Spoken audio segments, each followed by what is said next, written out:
What's up, everybody, and welcome to the Struggle Cast, where we talk about our struggles, your struggles, and everything else in between.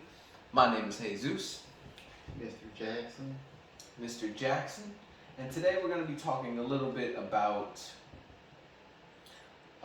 career paths and when figuring out whether or not you have hit the end of the line, end of the rope, plateauing. You know, plateauing, in my opinion, can sometimes, well, for the most part, it's pretty negative, right? Like there's nothing coming out of you plateauing. It's just a steady stream of. I mean, if you're plateauing at in a good spot, I guess it's not bad. But all you people on the Struggle Cast, if you guys are something like us, you kind of want to keep going up. There's no, I'm good at this level. No, we want to go up.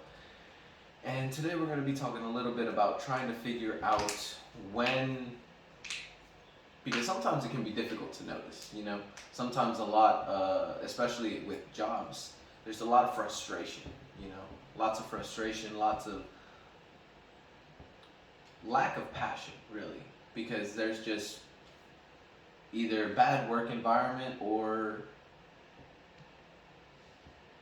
you're just not going up anywhere. You're not progressing in your career. You're not growing in your career. And I feel like that for a lot of us here on the Struggle Cast, we don't like to feel stuck, you know. And I'm gonna actually hand the torch over to you.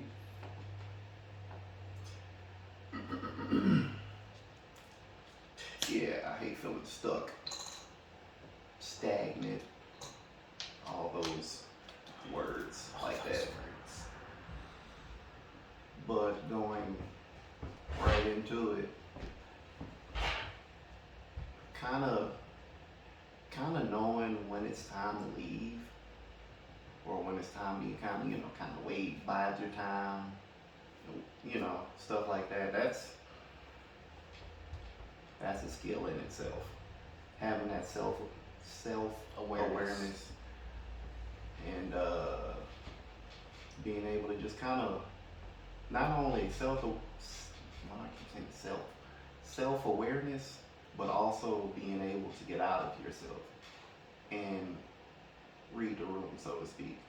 That's right, yeah, because there is a lot of environmental, not just like inward to yourself when it comes to, like, yeah, there is a lot of self-reflection and self-awareness done at the beginning, because you're trying to figure, you've got to be aware enough to be able to discern your situation, discern where you are in a particular company, and overall figuring out where you stand, right?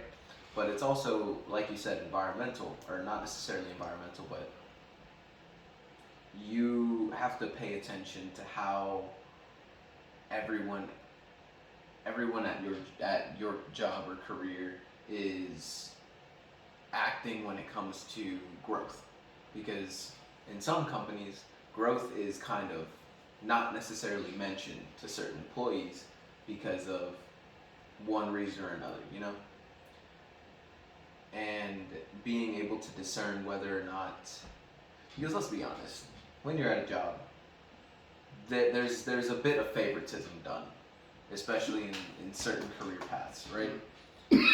If the manager likes you, then there's more of a possibility that you're gonna go up, right? But that's with any. I feel like that's just job sense, like being able to read your employers, read your coworkers, and also be able to read yourself. But yeah, I'm sorry I kind of cut you off on yours. I mean, but you kind of expanded on what I was going to say anyway.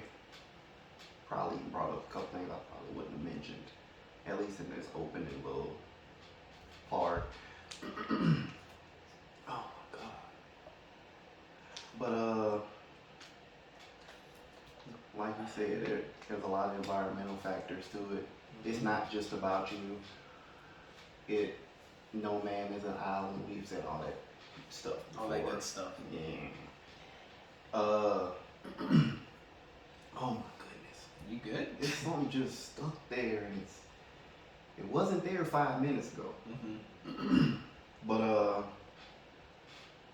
lost my train of thought. There's a lot of environmental factors. Right. Mm-hmm. One thing, and I was so focused on this tickle in my throat. You might have mentioned this, and I missed it. But one thing, really, one of the biggest things that most people will notice is that level of frustration.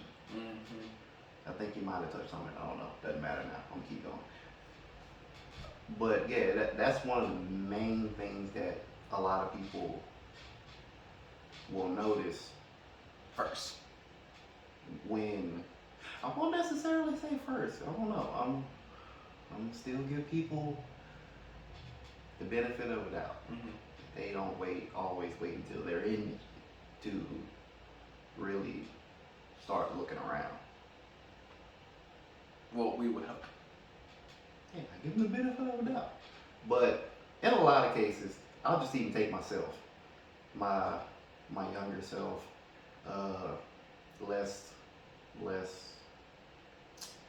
mentally developed. A lot of times, the first thing I noticed was that frustration, Mm-hmm. or something would happen to make me frustrated, and then I start thinking, Mm-hmm. like, let's use Chick-fil-A for example, since that was the biggest section where we actually, knew each other, and we saw and felt all that. Yep. Now, granted, it's a little different for us because, we were always kind of forward thinking Yep. to a certain degree. But as far as, man, I got to get out of here, that wasn't happening until frustration set in. That's fair. So yeah, well, and I feel like that's one of the biggest things. Like, I actually have a list here that really kind of. Before you get into that list. Of course. No, but I was just saying, like, there's this list that kind of breaks down certain things. Yeah. And I think it does a really good job. So, but yeah, by all means, continue. Contrast Chick-fil-A, frustrated beyond frustration, Mm-hmm. and then you're like, man, I gotta get out of here. To any degree, contrast that to, let's say, the job I'm working now. I don't wait until frustration sits in anymore. We've had conversations off camera talking about this situation or that situation, not necessarily just even job sense, but since we're talking about job sense, I'm gonna leave it there. Mm-hmm. Where you'll hear something or you'll see something coming down the pipeline, and it's like, yeah, I gotta go. Before, it's not like you're upset, it's not like you're frustrated, it's like you weigh your options, you weigh the pros and cons. And that's beautiful right there. You said weigh your options, and that really encompasses anything, really. Yeah. Like, it doesn't work with just like career, or there's relationships that you could look at that way. There's just a whole bunch of different aspects in your life that you can, in my opinion, should weigh the options and figure out before you get frustrated, before you get to that point of frustration. But yeah, that could be another episode, but continue. Yeah, it could. Like, just to finish that little bit up, like, let's say something major was coming down the pipeline at either one of our jobs. It don't even matter which one. And you look at it and you're like, I have a pretty good idea of how much work that's gonna take. I have a pretty good idea of what I'm gonna be compensated for that. Bye-bye. That's a whole lot calmer. That's also, that's kind of also something it's definitely something you also need, and then I'm gonna let you go because I'm kind of going off here. When you're trying to invest in something, you know, you're trying to build a business.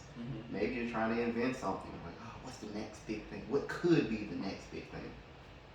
Kind of got to be able to look forward and be like, I see this. I see what this could take. I see what I can get. That ain't worth it. I'm going to go this way. But I'm going to let you take over. Oh, for sure. And I mean, and kind of going back to what we had said earlier, figuring out, right? Like figuring, like the whole purpose of this video is to kind of help you figure out what it means to plateau and how you're getting there. So first things first, I have the definition right here. So a career plateau is best described as moments in your career when you feel like you have reached a point where you are unable to progress. Symptoms, and I like how they said symptoms, include feeling stuck at a job/position, which we've said, feeling constantly bored and struggling to find fulfillment. That is also another good one, right? And then ultimately, it is the feeling of being stuck in your current position without room to grow. And it says what causes it is it's unique to each individual's experience, obviously, right? Like it's not going to be the same for everybody, but it can be categorized for internal reasons or external. Like we've also said, examples for both. I mean, they'll be examined here later in these sections, but one of the things that you can kind of start to look for is, and here I have a little list that says, you don't come to work with a passion. Now I think we all remember our first time working at a place, right? Like our first few days at a job. There's a level of excitement. Not like, obviously it's a job, you know, not everybody wants to go to work every day, right? But there's a level of excitement that you get starting a new job, especially with you at your current job, right? Like you had gone from fast food to a much more, I don't want to sound rude when I say this, and I'm not going to use that word that I was thinking about. I might. It's a more, I was going to say respectable position, but it's more of a... How about you just change the suffix and say respected? Respected. A more respect, yeah. There we go. A more respected position. You have a different outlook on it, right? You're excited to start working at this position, especially from being at a lower end of income, right? To moving up to a more respected position that has a better pay, and you're more or less doing more than what you were doing working at fast food. Just, you know, making food, the same old food over and over again and just passing it on. Nothing against it, we've done it, it's okay. I mean, that's respectable, it's just not respected. Yeah, exactly. Thank you.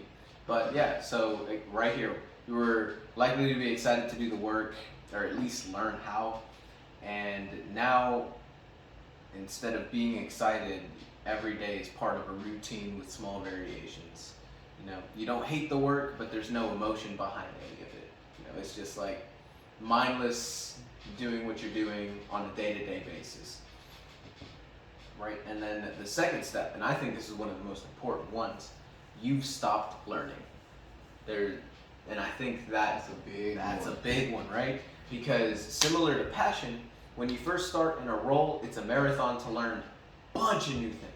Like even working at a restaurant, there were multiple positions that you could work in that restaurant. And it was not necessarily a desire to learn every position, but you were kind of pushed by management to learn every position, so that way it was more beneficial not just to the restaurant, but it was beneficial to the team you were working with, right? Because that's the bond that fast food workers do have, which is the team that you're working with. But you stop learning. Like beyond the lack of new knowledge, you recognize you no longer have the desire to do it. And that in itself is a big one, because I mean, we've talked about this on the podcast in a couple of episodes, but like you and me, we're constantly wanting to learn new things. Like even now we're learning about real estate. Not necessarily you right now, but you're interested in learning about stocks and investments of that sort. you don't necessarily have the time for it now, but you're interested in learning about it. You're interested in learning about, I mean, freaking, I just caught you over here looking at YouTube videos about different topics that don't necessarily pertain to you, but you're interested in learning. And I think we as people, the moment, like there's a saying, right? A day without learning something new is a day wasted. Or something like that.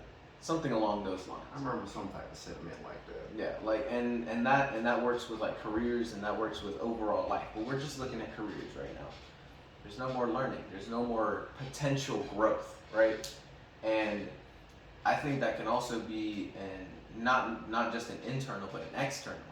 You know, like your managers are no longer pushing you to maybe learn something new. Maybe your managers aren't giving you the proper guidance to want to like maybe move up, right? And so there's no more growth. Because that, I mean, that's what learning is. It's growth. It's not knowing. It's going from what are the 4 stages? It's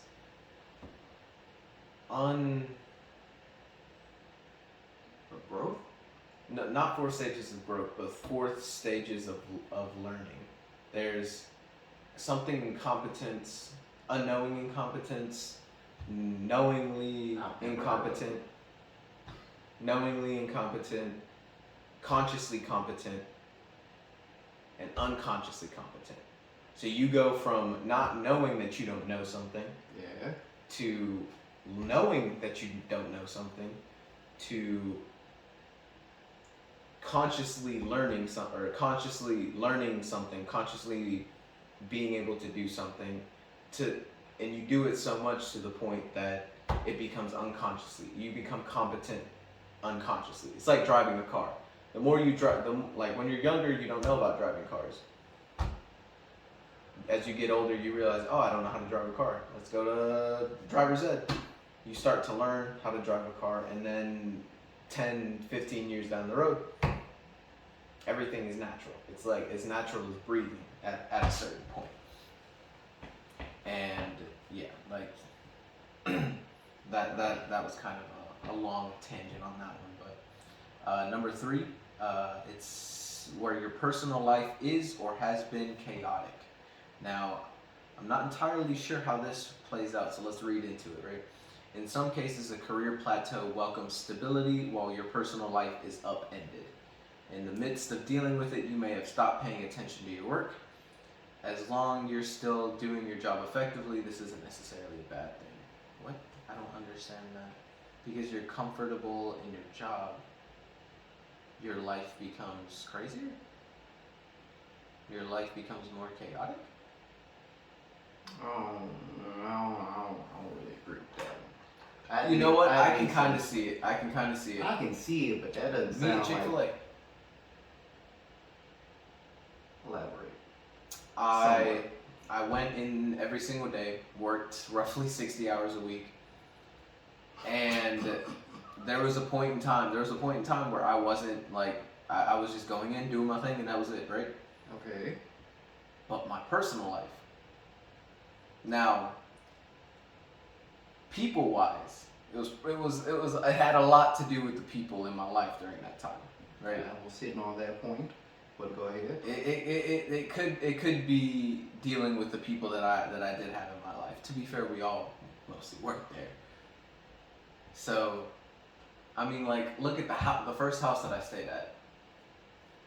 All the issues that came up with that. All the issues that came with my relationships. All the issues that came with, like, I don't think I've told you this, but like, while I worked at Chick-fil-A, when I first moved out, I didn't talk to my parents for a year either. Like, I would talk to them, right? But it was no sentiment behind it, you know? It was just, oh, hey guys, how you doing? Okay, bye. You know? And so, I can kind of see it, you know? I don't really see that. Because, well, there's more when you look at it from this perspective, there's frustration at your job. Right. You're plateaued. You're not doing anything. It's more or less automated at this point. Okay. But then you go home where there's no automation, and there's just it feels like chaos. I feel like I'm not connecting any bridges for you, so we're just gonna go ahead and move past that little step. Yeah, like If you relate, awesome. If you don't, you're just like this guy. we're not gonna leave that.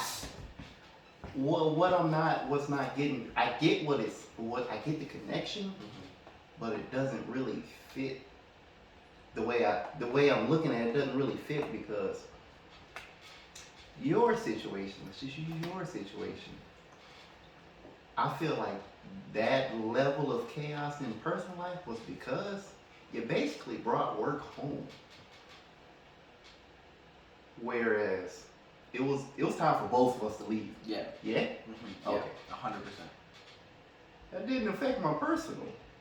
And in what I'm thinking is, because I didn't bring work home. That's fair. But the only, like, I'm not saying that it's not a thing. What I'm thinking is, for it to be written like that, or at least the way it was read, I can't see your screen, so whatever. It made it kind of sound like that's more majority, and I'm not 100% sure that it's majority. I kind of feel like it's, even if it's a close minority, still minority. Still minority. I can see that. That's just what I'm thinking. Well, just to kind of not go too long here, the last two is you have nowhere left to grow at your company, which that's kind of self-explanatory. You know, look at your company's structure. Have you become comfortable in this place because you know there isn't something more? And those, I mean, like I said, that's kind of self-explanatory. You've looked at the structure. You've seen that there's no other way of going up, whether it's because there's no need, maybe because there's no structure built for it.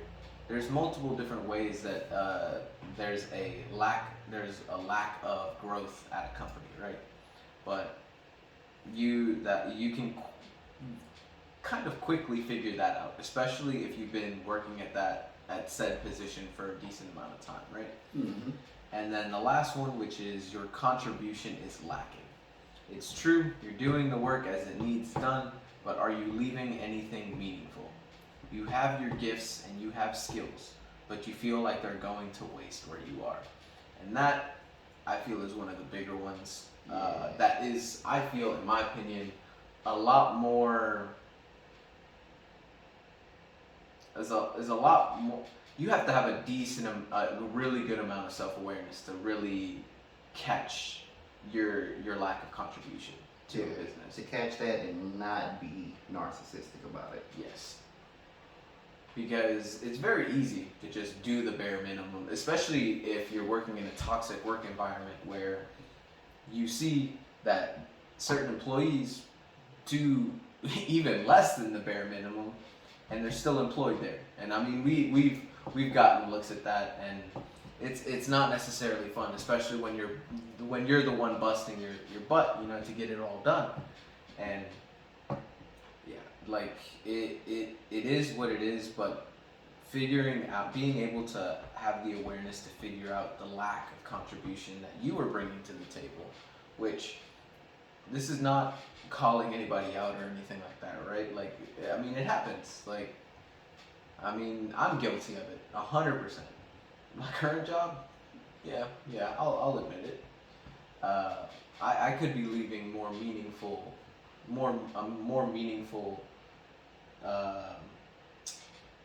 what's it called? A more meaningful impact to my current job, right? But the lack of there being is because there's nowhere to go. And then we can,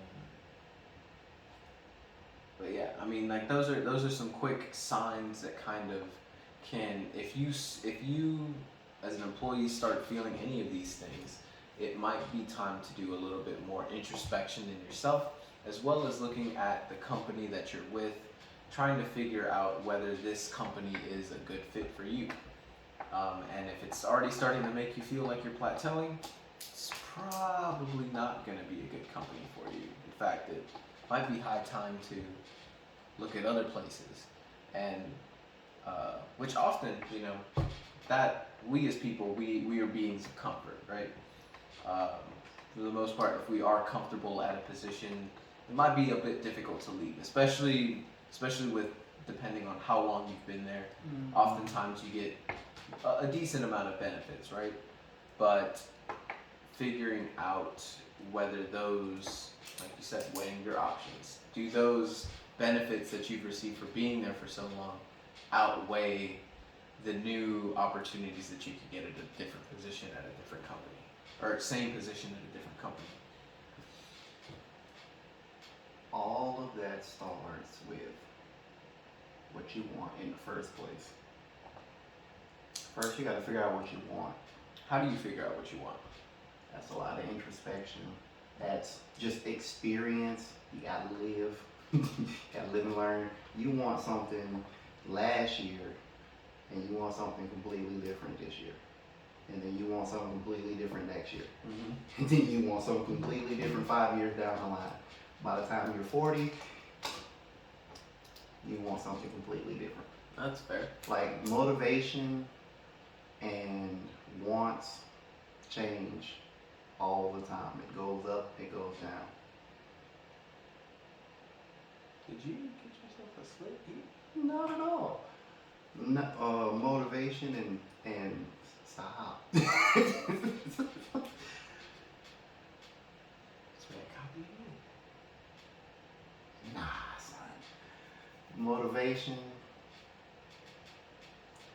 wants, personality. Sure, some things don't change, but all that ebbs and flows over time. It might go up, it might go down, it might completely change. That's just the nature. No matter how much you try to stay the same, even the act of striving that hard to stay the same is a change. It is what it is. But I would definitely suggest to any of you guys who relate to any of these, seek out a career counselor. yeah, Like, especially if you don't necessarily like the job that you're doing. Like, let's say you're, to make it easy, if you're in a job with IT, right? Let's say you're in IT, you've been doing it for like 3-4 years, but you haven't necessarily enjoyed those 3 to 4 years. It's not even, it has nothing to do with the job. It's just the position that you are in. Well, not necessarily. It doesn't have anything to do with the company. It doesn't have anything to do with you. It's just that that position does not fit who you are exactly. Like, we've been talking a lot about job sense and a lot of introspection and a lot of external factors that could affect why you might feel like you're plateauing, right? yeah. But let's not ignore the fact that some careers or some career paths don't necessarily fit with the person at all. Okay, yeah. Yeah, because like me working at a cell phone shop. I mean, yeah, it's cool. I get to, I have all of this experience working with cell phones, you know, Honestly, troubleshooting. anything salesman related fits to a certain degree. Now, what position you are in there, that's where we need to talk. But selling, it kind of fits you. Selling, I mean, for sure. Like, I do like talking to people and being able to really, I love selling myself more than anything. Have I had the opportunity to do that? Oh, 100%. Have I gone for it? No. Yeah. Yeah. Go ahead. You gotta cut that out. No, don't. I said it low enough. Alright, well,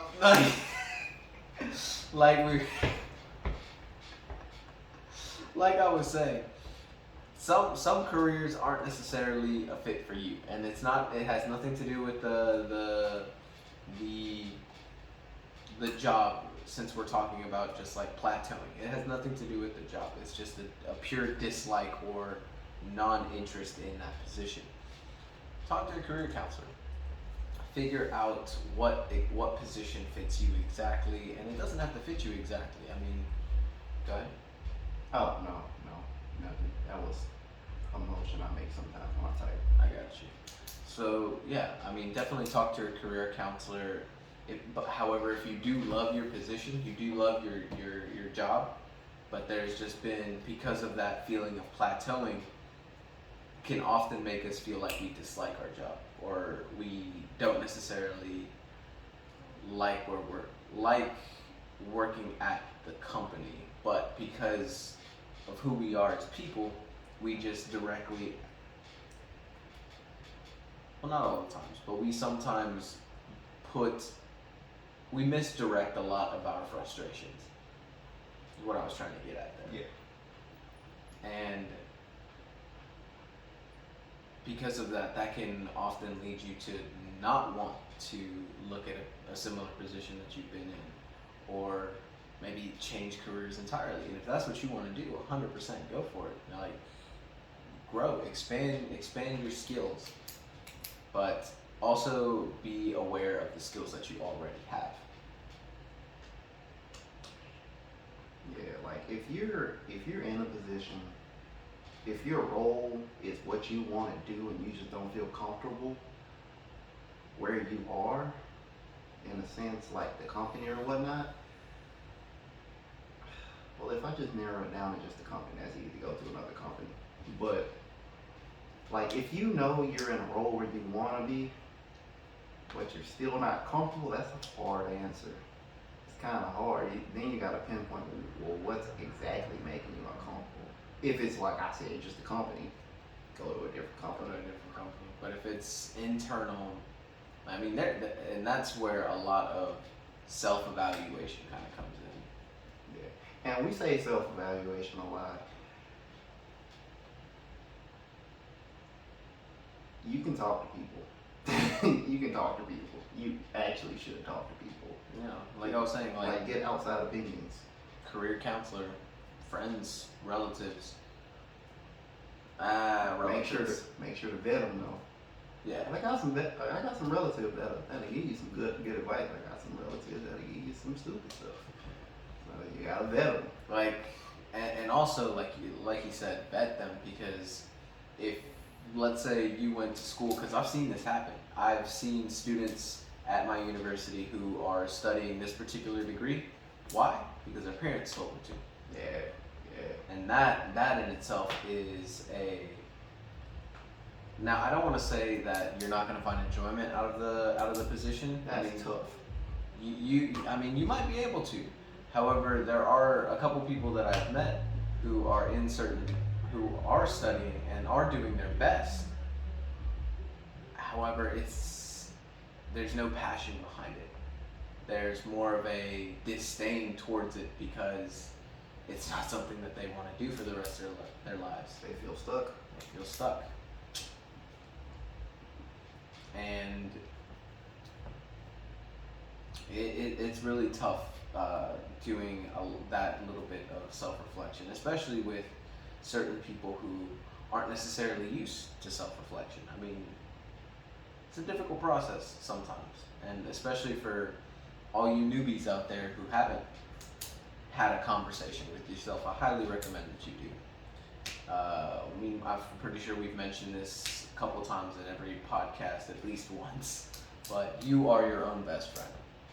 And if you feel like it's too hard or too difficult, and you're just kind of lost in it as far as trying to have that conversation with yourself, or any conversation of that nature or level, it's perfectly fine to get somebody highly vetted,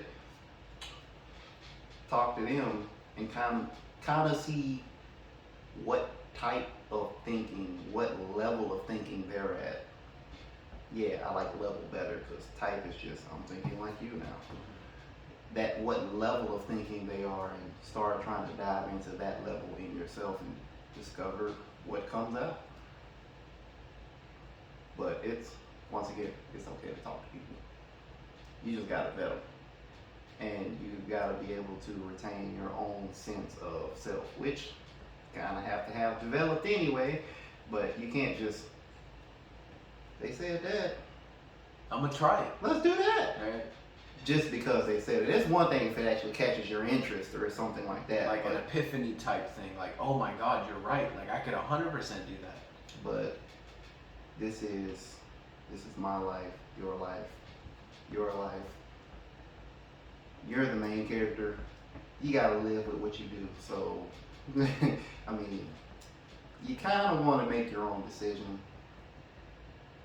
as informed as possible. And that's the key thing, informed. And that is something that can be done with self-evaluation or having somebody help you with that process. But also doing your research in the company that you're at currently, companies that you're wanting to move into, like you want to make sure that you don't feel like this again, right? Because plateauing is kind of awful. I mean, it leads, like we've said at the beginning of this, it leads to a lot of frustration. Yeah. And if you're in a spot, let's just use IT again. If you're in a spot where you're at this role, you're not happy with it, you want to do something different. Let's just say you're not in school, you're already in the workforce, you're grown. You're doing grown people stuff.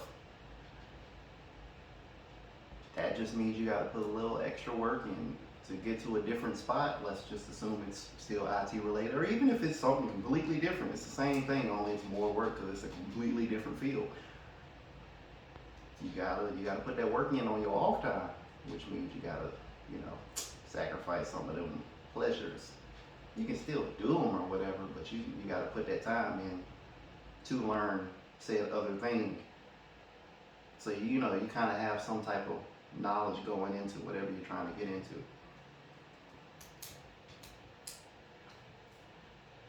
You could even let's use swimming. I know there's plenty of stories. Oh, they threw me in there and I floated and started swimming. That's not recommended. I almost drowned. I almost drowned playing in a pool I could stand up in. I was a kid. I was thrown into a lake. I don't even go to the edge of water because I know some folks like to mess around and throw folks in before figuring out if they can swim or not. Nah. Bro, forget swimming part, right? Forget even being able to swim. But you're gonna throw me in the water, without even first checking to see if I have any electronics in my pocket. Because first of all, that money is coming out of your paycheck. I'm just talking about pure survival right now. Forget the extra stuff. Forget the extras. Just pure survival. You might want to learn how to at least float before you touch the water. It's a really good saying right there. I really appreciated that. But I do have another little paragraph here that I wanted to read. And this is That's cool because I'm pretty much done. Well, this is with managing career plateau. So managing a career plateau all depends on what is at the heart of the plateau. If it is because you have nowhere else to grow in the company or you have outgrown your position, simply look for a new role in a broader market or new company is a great option. I've seen all three. Well, yeah, I think you only said two, but I've seen three different versions of that. Mm-hmm. One where I'm not really learning anymore. I've kind of learned everything that I can actually learn here. There's that. There's I'm solving problems that people above me can't solve. Yeah. Outgrow. Then there's just the I can't learn anymore because I'm not given the opportunity to. And like it said, like it's finding out what is at the heart of the plateau. And like it was saying, look for a new role in a broader market or a new company is a great option. However, finding an occupation that complements your skill set and that feels like a better fit can be a challenging process, which, I mean, it's looking for a new job. That in itself is hard, right? But as you deal with and manage career plateau, do not get discouraged or blame yourself. And then it's talking about Jenny Blake, author of the book Pivot, The Only Move That Matters Is Your Next One. Explains in an interview with Quora that one of the biggest misconceptions is that a career plateau is a problem, something to take personally. One of the symptoms of a career plateau is boredom with the work and boredom with the process. It can make you feel antsy and can start to make work difficult. However, boredom is a great way to become creative. That boredom is your body encouraging you to stretch your creative muscles and can be a great way for managing a career plateau. Whatever you try when managing a career plateau, keep in mind the final words from Jenny Blake's interview and use the plateau as an encouragement instead of a discouragement. Celebrate the career plateau as a sign of success, which I really like that phrase. You've made it. You've hit the top of where you're gonna be. It's like playing a video game. Oh, I've maxed this stat out. I'm gonna max the next one. I've maxed this skill out. I've maxed fishing out. Let me go max my GTA freaking shooting, right? Like accuracy.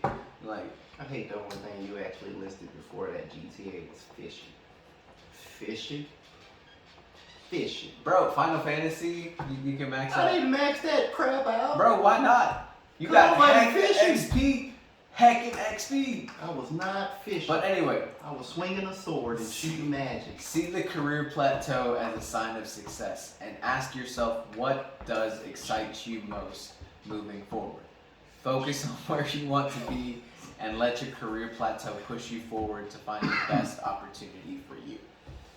And I think that is a really good way of closing out this little episode tonight.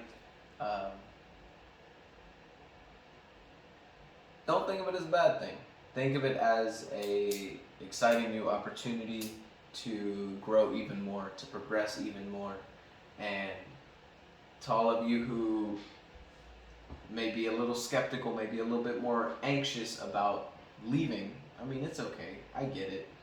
It's something that you've been doing for a large amount of time.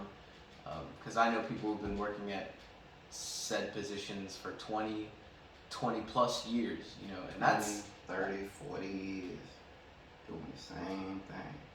And not saying, like, if you're good with that, By by all means. if you good, you good. Like, if you're comfortable and you don't and you can still find excitement at your job just because of that level of comfort, which can be a thing. Yeah, you can do that, definitely. But for The ones that ain't happy, the ones that ain't happy, the ones who are watching this struggle cast with the same mentality that we do, it's time to move up. It's time to keep looking, and it's time to keep being great.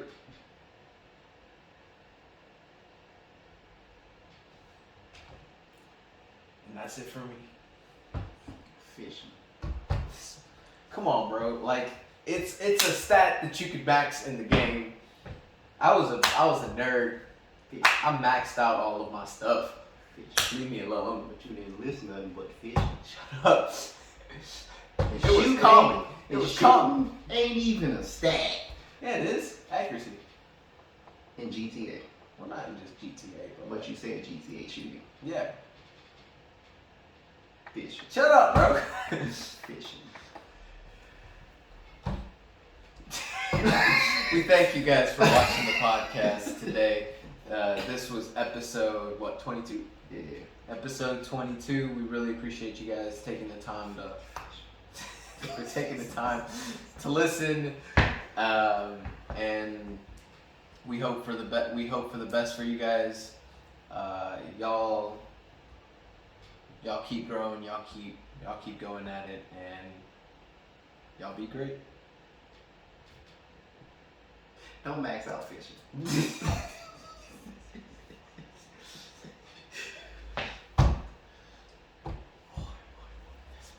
I'm actually offended. You're offended? Fishing?